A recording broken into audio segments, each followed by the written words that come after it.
صرف حکومت نہیں، ہم خود بھی ذمہ دار ہیں۔ اللہ پاک نے انسان کو اشرف المخلوقات بنایا ہے، جس کا مطلب ہے کہ ہمیں عقل، شعور اور صفائی ستھرائی کی تمیز دی گئی ہے۔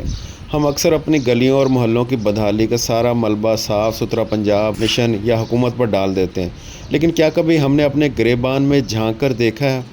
فارم روڈ، جسونت نگر، بابا فرید ٹی اسٹال والی گلی میں موجود اس نالے کی حالت دیکھ سکتے ہیں۔ یہ نالا جو پانی کی نکاسی کے لیے بنایا گیا تھا، آج کچرے اور گندگی سے بھرا پڑا ہے۔ غور کریں تو اس میں موجود زیادہ تر چیزیں وہی ہیں جو ہم نے خود اپنے ہاتھوں سے وہاں پھینکی ہیں۔ پلاسٹک کے شاپر جو نکاسی کے نظام کو مکمل طور پر جام کر دیتے ہیں۔ گھر کا کچرا جسے کوڑے دان میں ڈالنے کی بجائے نالے میں پھینکنا ہم نے معمول بنا لیا ہے، اور یہی گندگی کل کو وبائی امراض کی صورت میں ہمارے بچوں پر حملہ آور ہوتی ہے۔ ہماری ذمہ داری کیا ہے؟ حکومت کا کام صفائی کا نظام بنانا ہے، لیکن اس نظام کو برقرار رکھنا شہریوں کا فرض ہے۔ اگر ہم خود اپنی گلی کے نالے کو کچرا کنڈی سمجھ کر استعمال کریں گے تو کوئی بھی محکمہ اسے مستقل صاف نہیں رکھ سکتا۔ یاد رکھیں، صفائی صرف نصف ایمان ہی نہیں ہے، بلکہ ایک مہذب معاشرے کی پہچان بھی ہے۔